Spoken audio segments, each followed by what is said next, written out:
I don't even want to know.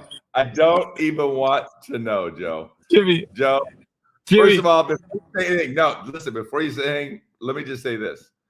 You look ridiculous. You just look ridiculous. Okay. All right. So let's talk about what's happening in this situation right now. Okay. So I landed last night in Ohio. I'm driving from Ohio to West Virginia. I'm somewhere in the middle, and I think I might be in Kentucky. And I think I'm in Kentucky because my GPS says KY9, which has to be Kentucky, because if we're talking about other KY stuff, we can't do it on this show. It's a family show. Here's the thing that we need to understand, Jimmy. I'm in a problem. This is a real problem right now. I'm pulled up. I could be in somebody's driveway. There's a guy over here who's charging his car with what appears to be a Duracell battery. Jimmy, this is a problem. And I sit here with a hat on and a tie. Jimmy, this is a real problem. I'm not even joking. Like, I don't even know if I'm coming or going. I don't know if I'm dressed up or not dressed up. I think you got you look like you're going to someplace. I look like I'm kind of dressed up, but we're like, if we were one person, we'd be the guy that shows up to the wedding with the suit on and Crocs. This is a real problem. We're like the guy, Jimmy. I just need you to hear this, Jimmy. We're like the guy that comes back. Look at me. I'm like the guy that comes back to the class reunion after 25 years with the tie, but he can't really get into it. He's got the tie. He looks really good. And everybody at the reunion is like, man, you spent 4 years burning tires in a field with a keg and red Solo cups and a cut-off Guns N' Roses t-shirt, and now you're going to come in with a tie? Forget this. I'm a little scared. I'm just going to tell you right now, I'm a little scared. So how are you? I will tell you right now. You know what? Hey, one more thing. One more thing. If my iPad just goes dark, or you see like you're going like this, that means I drove through the side of the road to get somewhere else because Duracell guy, I'm just going to tell you right now, if you're on KY9 somewhere watching or listening to this, just know so was I at some point. And then it all went south. Oh my God. I can't even believe I do this with every weekend. Jimmy, I'm in a car. I had a hat on. I got a tie on. You're probably thinking like, it's Saturday. Oh, that's the other thing, Jimmy. If we're going to fight, let's fight. Poor Shane Greenland texted us last night, said he'd be up at 4 o'clock to watch this show in Hawaii. And I thought, that's really special. Guess what, Jimmy? Time zones are hard because I thought I was going to be able to do this at the hotel and then drive to where I'm supposed to be going, because we usually do this at 8 o'clock Eastern, 7 o'clock Central. But guess what? It's 9 o'clock and there's a time zone change. Guess what's not in Central time zone, Jimmy? Ohio and West Virginia and Kentucky. Guess who is in the Central time zone right now, Jimmy? Who didn't have to change anything because it's 8 o'clock for him. It's 8 o'clock for him. Who's that, Jimmy? I got to go back. First of all, let me apologize to anybody who's still on the show. Let me just start by saying that. Guy changed it out. Now he's using an Energizer instead of Duracell right now. He's got a tire iron too, Jimmy. Why anyone decides to watch this show is beyond me. But first of all, for the 13 people I know that are watching it live, my heart goes out to you. Joe, I'm trying to think. A Duracell battery. It's a 9-volt. What kind of car drives a 9-volt? What is the best thing you said this morning? Is it that there's a guy charging his car with a Duracell battery? Is it the part about when you talked about being out in the woods with the Solo cups and the bonfire and the Guns N' Roses t-shirt in high school? Or my favorite line, I think, was, it's like if we were like the same person, if we were like one person. So I'm trying to visualize that. Well, first of all, you could take both our heads, I guess, and be bald. So that would blend very easily. But anyway, I don't even know what to say. I guess Thank you. Thank you for the laughs this morning. You had me crying, but always, God bless you. I don't know how you do it, but Jimmy, this you guy, are dedicated. Joe, are you okay, Joe? Jimmy, the cord that he's using to charge his car is the same kind of cord I plug my lamp in at home. I don't think it's a real cord, Jimmy. Joe, maybe you his car started. His car just started. How did his car start? Oh my gosh, his car started with a 9-volt battery. I gotta talk to this guy. That's innovation right now. Joe, he's backing up. He's backing up. Okay, wait. Okay, we're good. I think we're good. That was close, Jimmy. Joe, that was close. I hope you don't take this the wrong way. Okay, please, because you know I love you like a brother, but so do not get offended when I say this. But this is exactly why I'm not giving you the microphone at my wedding. I can't do it. I'll tell you, I think it's buddy. I think it's adorable that you say you're not going to give me the way. Like, I'm not going to take it. I mean, seriously, like, okay, we're not going to give you the mic. That stopped me before. Yeah, that's a good thing. Yeah, right. That's good. My gosh, my man, I'm excited. I'm excited to see you, and I'm excited now because, well, now I gotta get my tie back. The dude's gone. The Energizer battery worked. Duracell wasn't working, but the Energizer took it. You gotta love that bunny, man. You gotta love that bunny, and I'm telling you, it took care of it. So he's gone. So I feel relatively safe right now. My goodness. Right. Joe, we're talking leadership and culture this morning on the show. Thank you, all of you, for sticking around for that monologue. That was amazing. Appreciate it. That was 7 minutes. I know that was the best you've ever done, Joe. It's the longest you've ever gone. I know one of these days we're going to start, and the whole show is going to be about you somewhere out in the woods, somewhere out in who knows man. What. I know, but I appreciate it. Thank you so much. And I needed to laugh because, man, I was up and my first thought was, holy cow, I'm gonna have to stop on the side of the road again, right? And then I'm thinking to myself, that's not gonna look good. And then all of a sudden, all this stuff happened. Forget it. But anyway, so we're talking about leadership today. This was a cool week for us in Fall Creek, for me in particular, because we named a new superintendent.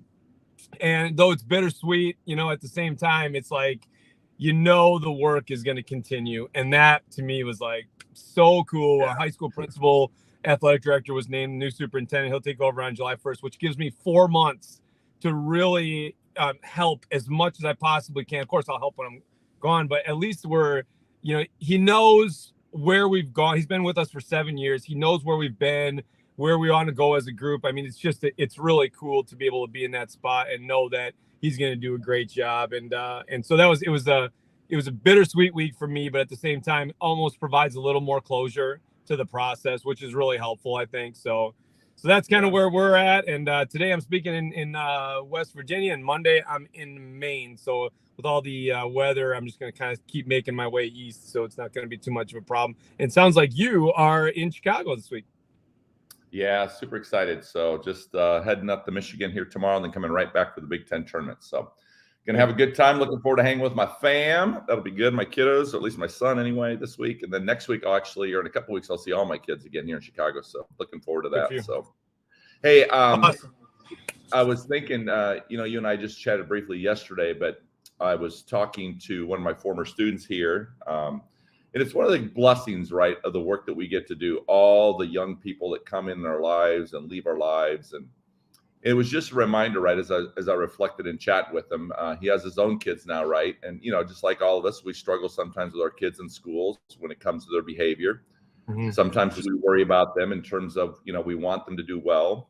We want them to be successful. We want them to try hard. Academically, we want them to experience successes. We want them to feel loved at school.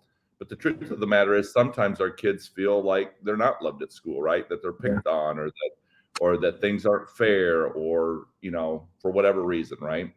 And it reminded me yesterday, so I was at a conference here yesterday, and a teacher came up to me and she said, Jimmy, I'm just really struggling because I don't know what to do with these kids that just won't do anything, right? What's your advice for when a kid just doesn't do anything? In fact, I have one student who literally comes into my classroom every day, and I feel like they're really there just to torture me, is what she said. And it is hard, right? Because these are the real things that many of our educators are struggling with, right? How to work through that, And part of the issue, I think, is, I know for a fact that most of our educators, and I say most, I'm talking 95% of our educators, care so much, and they struggle when they can't reach a kid and they don't know what to do with the kid, right? And so that's the reality of the job that many of our educators are facing today. We also know that, yes, there are a few educators, just like there are in any profession, that probably aren't good for kids, right? They shouldn't be in the profession. We know this. And that isn't just for teachers, it's all educators, admin, Absolutely. Secretaries or bus drivers or whatever. That's just the reality of the job. So anyway, my point is one of the things I want to, maybe reach out to our audience is, what does it look like when we're being truly a champion for kids? What are some things that you specifically do to work through that, right? We know that we want to get to know the stories, but even more so than that, what does that look like? How do you do that, right? And that's the thing I want to maybe reach out to our audience and maybe talk to you about, Joe. And then I just saw Justin on here, just jumped on. So I want to invite him into the studio to chat about that. Wisconsin. Yeah, that's right. Wisconsin. So we'll throw the link in here, Justin. If you want to jump in with it, that would be great. We would love to see you here in the studio with us. But as we wait for that, Joe, I don't know if you want to, if you have any thoughts on that. And then Sue, absolutely. I saw already through a 2x10 connection, which I like. So maybe even Sue, you could jump in real quick and kind of, define that. I think I know what that means. There's all sorts of different frameworks and so forth. But anyway, Joe, I'll let you say that. And then hopefully Justin can join us here in the studio here. So the two things that I think about when it comes down to that is, how are we, first of all, from a connection standpoint, what can we do to help the teacher in that situation? Because sometimes it's just listening to the teacher about what's happening with that student and how we can help them have the conversation and being supportive of them in that moment. And sometimes it's as easy as saying to the teacher, let me just take your class for 5 minutes, 10 minutes for the next couple days when that student's in there, and just you go walk around and have a conversation with this one person, just to kind of sit down, get beyond the school stuff that you're doing. It could be as easy as that.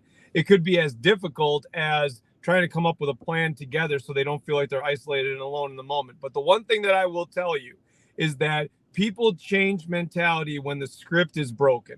So if you do something with that student, and we do the same thing with teachers, if we have teachers that are stuck, if we have students that are stuck, where they're in a place where they just don't feel like they want to be there in that moment, what can we do in the moment to break the script, right? Like, they come to school every day and they go through the same thing. And that's why they get into that rut of just going and going and going and doing and doing and doing. And then they don't realize the purpose or the impact of what's going on in that space. So is there something that can break the script? Is it, meeting them and walking from their locker to school to the classroom together? If it's because honestly, it's got to break the regular script. So if you call the kid into your office or in your classroom after, you ask them to stay after to talk about what happened in class, that doesn't break the script, because it's something that everybody else has done to try to address their behavior. What can you do that's unique to you that tells the student that you care about them and that you get, but at the same time, this is what the expectation has to be. Can we kind of meet in the middle to start and kind of go from there? We had a student, I remember a student that we just wouldn't come to school, just didn't want to come to school. And sometimes if we got them to school and had them do one thing that they really liked, and then they had them for a half day just to feel like like just to know what it felt like to be in that space, but they didn't want to be part of anything at all. And they would come to school and they would sit, and then they would come to school and then they would just leave school, right? And we got them to a point where we set up the expectation for a limited day. And I'm going to tell you right now, that kid that I'm talking about is now in high school. He's there every day and he's doing great. His grades are phenomenal, but he didn't feel comfortable in a space for, we're talking about years, Jimmy, right? Mm-hmm. So now we put him in a spot where it just feels different. And our teachers and our principal in particular did a phenomenal job of making sure that individual is connected. So they broke the script on it, because every other teacher in that from second grade on did the same thing. But when we did something just a little bit different, right? And we had to give a lot in terms of how often the child was in school. We had to give, but what do we get out of it on the other side of it? And if we can get something more positive on the other side of it, it's worth breaking the script early. So I would say, find something that breaks the script of what normally happens in the day to give that student a mind shift. But we do the same thing with teachers. Break the script on some level, do something that's out of the norm that makes sure that they know how much you care about them, which means you listen to them, you hear their story, but not just hear their story and listen to them. Connect something that they're doing right that you can do for them that connects to their story. So it's not just, well, I'm going to buy you a cup of coffee and, you're going to feel good. What if they don't like coffee? Right? Like all of a sudden you're like, well, I did a great thing. I brought this person a cup of coffee, or I gave them a gift card to a local candy shop, but you realize that they're gluten-free. Like, you don't know. Like, if you don't know the person, then what are you really doing? So break the script in a way that changes the conversation about what's going on. I like that, Joe. The whole idea of breaking the script. Sue, thank you for sharing your comments on there. That's right. Exactly. So she's talking about 2 minutes a day with a student for 10 days in a row, just learning, listening, not talking about school, but just talking to them in general, just to get to know them on a more regular basis. And part of this is just the intentionality behind it, right, Joe? I hear that, just to being very intentional about that. And here we go again. This is how we closed the show last week. It always goes back to the same thing. Connection. Yep, absolutely. People get to know them on a more personal level. So, it's so funny to me. It's so funny to me.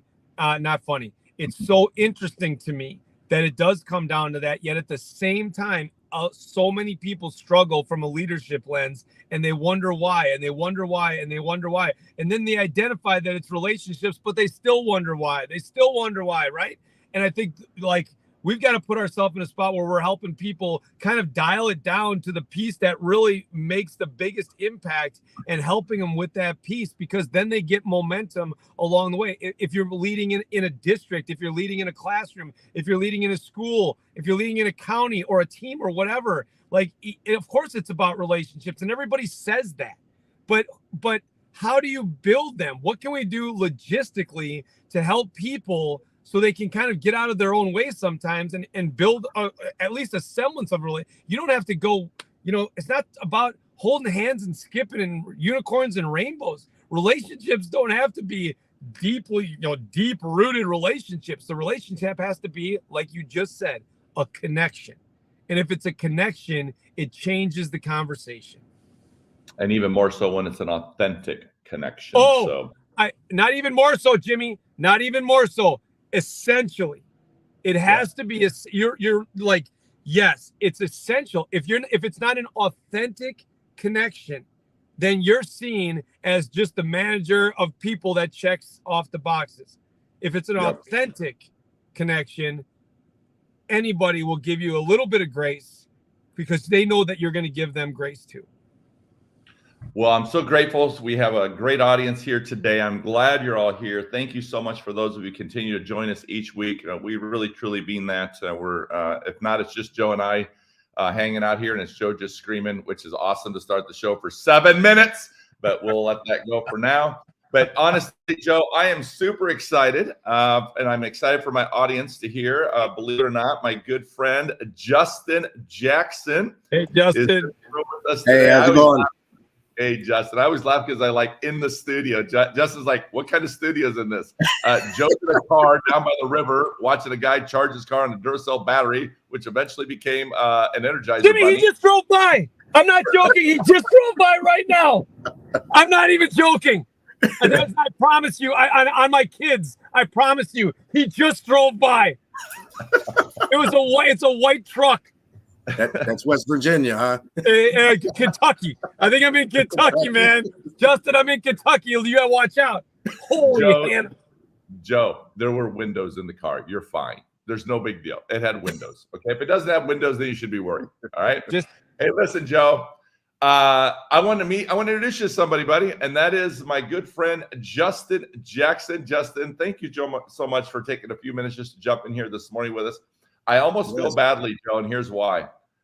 I've known this kid since he was 11 years old, and he had to spend his early years with me, and I'm sure it was just torturous for him.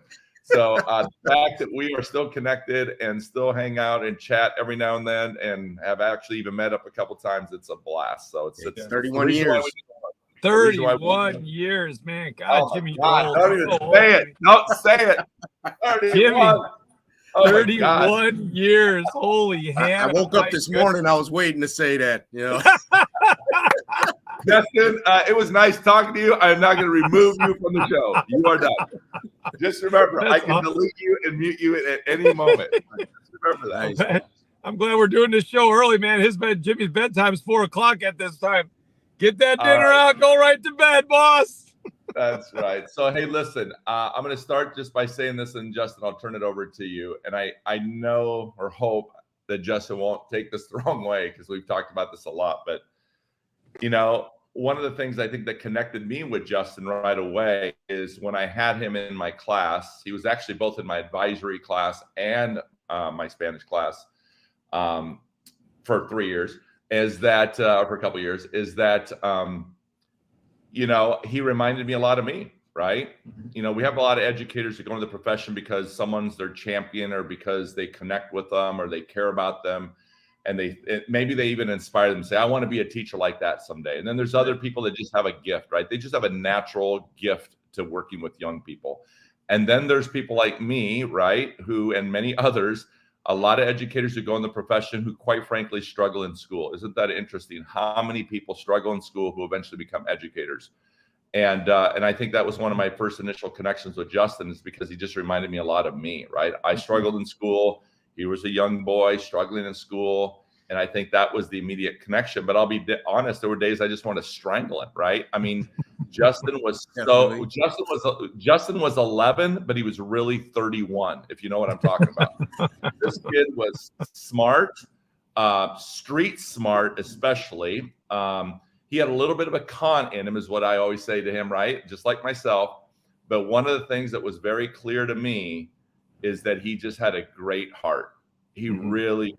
He was just a really kind young man who was just lost a little bit, and had to fight and had to prove himself and had to just be mean sometimes to survive, right? And I think that's a lot of our kids that are in our schools today. Those kids that we were talking about, Joe, when we started the show, was, you know, teachers who come up and say, what do I do with this kid, right? Well, Justin was one of those kids for me too. I get it. And I was one of those kids for teachers too. And I have a feeling Joe Sanfilippo was one of those kids too. And so, Justin, talk just a little bit about your experience, first of all, your own, and then now as a dad who's kind of going through that with his own kid, right? And so just as a parent, how that's hard for you too as a parent, right?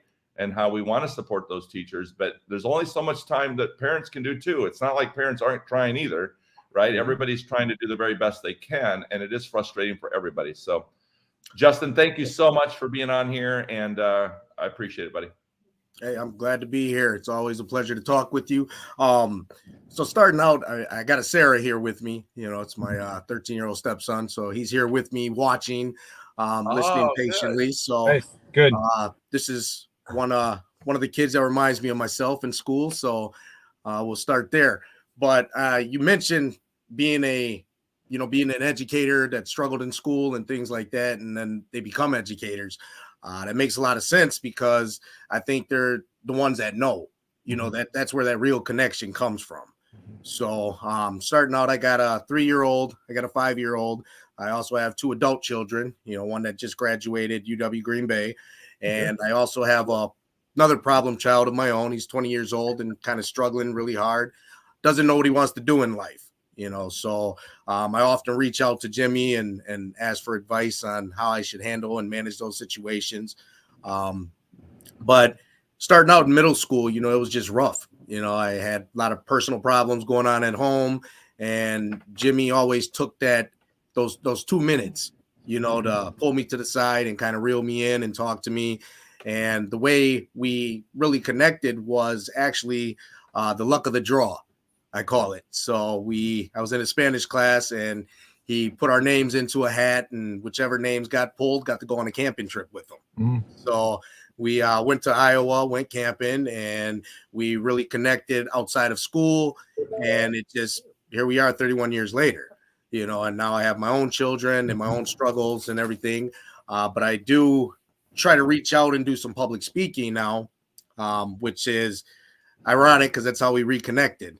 I actually wanted to come to Iowa and ask Jimmy if I could come to his school and do some public speaking and kind of branch out, you know, in the arena.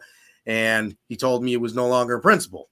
So, and this is what he does full time. So it just the way the world works, you know, and how we reconnected, you know, so it's kind of where we're at. But I have my 13-year-old here, and you know, it's a struggle in school every day, you know, and we go to a bunch of the conferences. So I get to sit down with the teachers and the faculty and talk to them. And, you know, it's the same thing. Bright kid, very smart, you know, but then when you ask, what can we do to help? You get that, I don't know. Yeah. So that's kind of where, you know, I like to, you know, I reached out to Jimmy and said, hey, you know, I'd like to meet Joe and, you know, jump on here and kind of get some advice and, you know, share some things I learned along the way. The one of the things that I think is important about that, Justin, thanks so much for being with us, and thanks for enduring Jimmy for 31 years. I haven't been there. We'll talk when we do, but so, you know, kudos to you. But more importantly, you know, I think that goes back to the conversation that we had originally, like what breaks the script. Everybody goes to parent-teacher conference, or not everybody, but we go to parent-teacher conferences. We sit down in the 15 minutes. We talk about all the things that are going right and wrong, and then everybody walks out with maybe a plan or maybe just a conversation. But what could we, I think what ends up happening, the positive side is what can we do to break the script for a continual behavior situation that might end up making a better connection. The camping trip to Iowa, that broke the script because it wasn't something that was normal. It wasn't something that everybody got. And I think if we as teachers, as leaders, can figure out something that breaks the script, because if you walk out of a conversation after struggling with it and say, oh, what are we going to do next? And then it goes to, I don't know, well, we're just going to have to be better. Well, that's not helping anybody. You know, I mean, what can we do to help the process of breaking the script and trying something a little bit different and knowing, and we end up making these huge plans that go, you know, for a year. What can we do for the next 2 weeks, man, or 4 weeks or 6 weeks that just build some momentum along the way? And I think we miss out on that opportunity a lot because we're always thinking about what the end goal is without actually asking the kid or the family what that goal is for them. Now, if we ask the kid or the family what the goal is for them, and then they come up with something and the kid's not willing to like play their part in that process, we got to figure something else out there too. But if we can come up with an expectation that's attainable for everybody, not something that's so far out that they don't really get it, then maybe we can build some momentum with the kid and with the family. And I think that's where we find our best success when it comes to working with kids who struggle and parents who don't feel connected. Yeah. Okay. Yeah, Justin, I had shared with him, Joe, a little bit too. And it's so funny you said that, Justin, because you know, as soon as you said that, it just took me right back to that moment, right? I'm sitting there and I see you and I see Adrian Levy, I see Sean Garrison, right? And I see all that. And, you know, you're looking at kids, Joe, at that time that were just surrounded by what I called concrete and chain link fences, right? That's all it was. We're in the city of downtown Milwaukee. Every day it's the same thing. And I'm like, these kids need to experience another aspect of life, right? That they had not experienced before. And I remember going to administration and saying, I have this idea. And they're looking at me like, you want to do what? Right. And of course, having to talk to all their families, getting the permission, you know, pack it up and taking them over. And it was life-changing for me too, in so many ways. Cause I'll be honest, I was struggling too. I was struggling with these kids and struggling to make a connection. It's amazing. And I love that, Joe, break the script, because I hadn't thought of it that way, but that's exactly what happened, right? And the advice that I would give to you, Justin, with, you know, your own son today, or any parent out there who's struggling, is what we always talk about is, what does it truly mean to be a champion? Which the first thing means is just don't quit on kids. Just don't quit on them. We can't fix them. We can't save them all, but what we can do is make the decision, I'm not going to quit.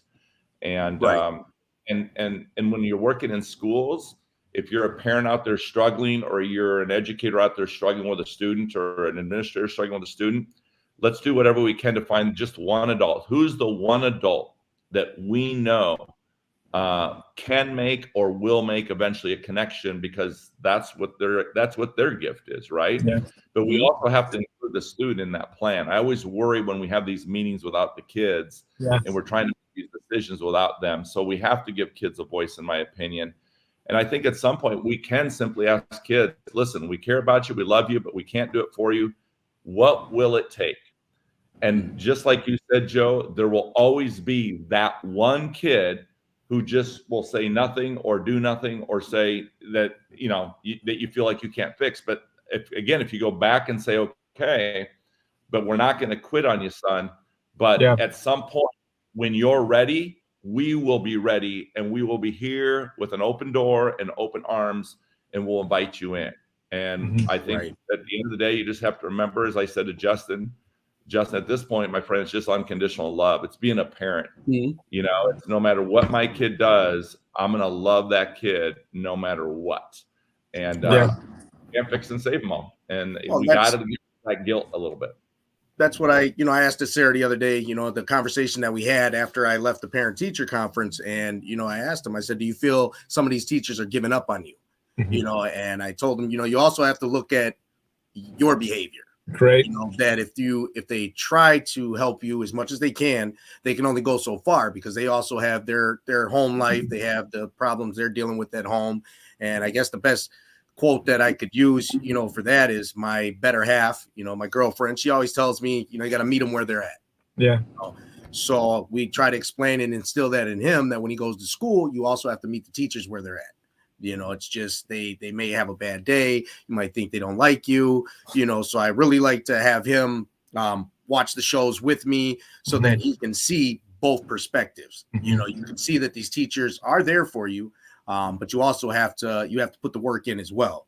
And that's the one thing, I never really did growing up, was put the hard work in. I just wanted my smile and the nice compliments and everything. But I didn't really want to put the work in.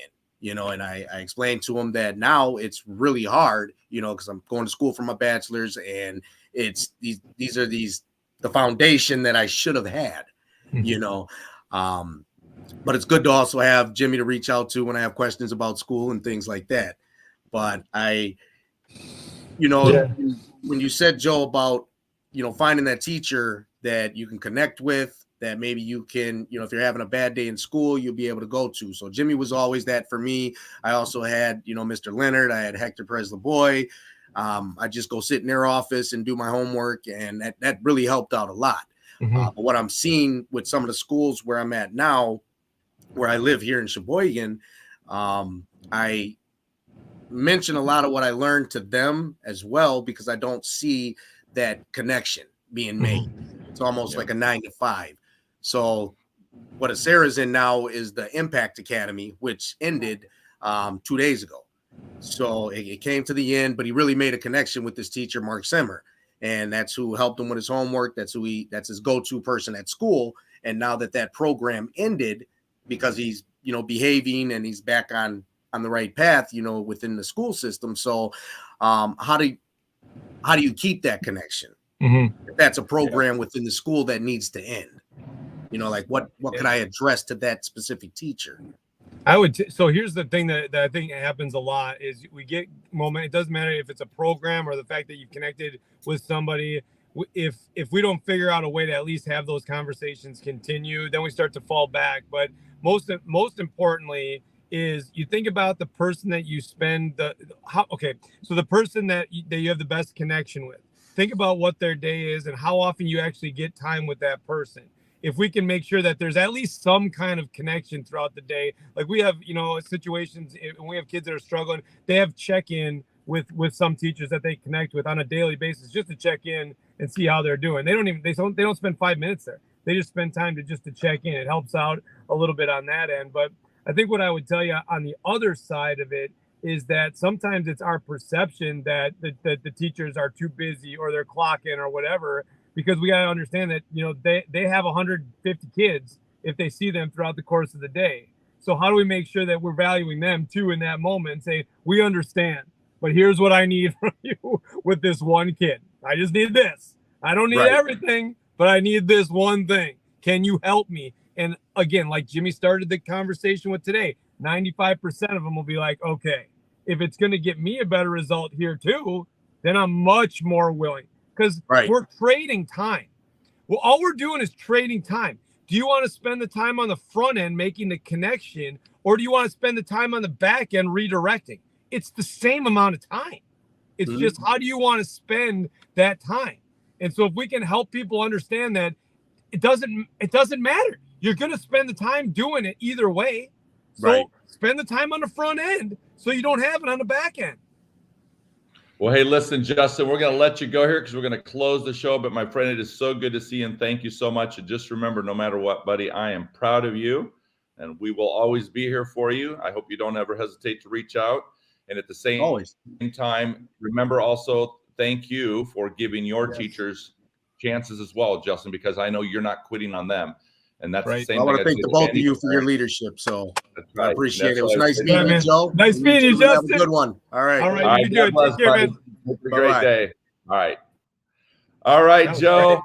great. Listen, oh my God, it's like a trip down memory lane with that young man. So it's Right. it's awesome, right? And I every think- educator has had that situation or will have that situation, and it's just a reminder, right, that why we do what we do, right? I'll And tell so- you, the first thing when he said that you took him camping, my first thought was, Jimmy ain't camping no more. I'm just going to tell you right now, Jimmy ain't camping no more. That boy is in a high-rise hotel right now, and no chance that boy's camping somewhere getting grit on his burger. No way, boss. No way. Justin is lucky he had you at the time that he had you, because right now you'd be like, there's only a 4-star restaurant right now, so I think we probably got to go there. At this point, I just don't know if I have the time. I just don't know if I have the time, Joe. Oh That's my it. God. You laugh because you know it's true. That's what it Oh is, my boss. God. You laugh. Oh my God. Michelle, thank you so much. You're absolutely right. I'm just looking at the comments, Joe. Thank you, Michelle Campbell, for what you do. David Yes. Waxman, thank you for the kind words. You're a blessing, my friend. I can still remember that. Thank you so much. And for all those who continue to follow us each week, just remember the importance of, we can't fix every kid. We can't save every kid, but it doesn't give us a reason not to try. I agree. Joe, thank you so much for pulling over on the road this morning. Your commitment to the show is, my friend, amazing. So I love you, brother. Be safe out there. Thank you, everybody, for jumping in this week. We hope to see you again next week on the weekly show as we talk about Who the even hell knows? Who even knows? Who even knows? We'll figure it out then. You be good, my friend. Good luck this week. All All right, right. you too. Safe travels, and thank you, everyone. And we hope you Bye, check us out again next week. Okay. Blessings to everyone. Love you.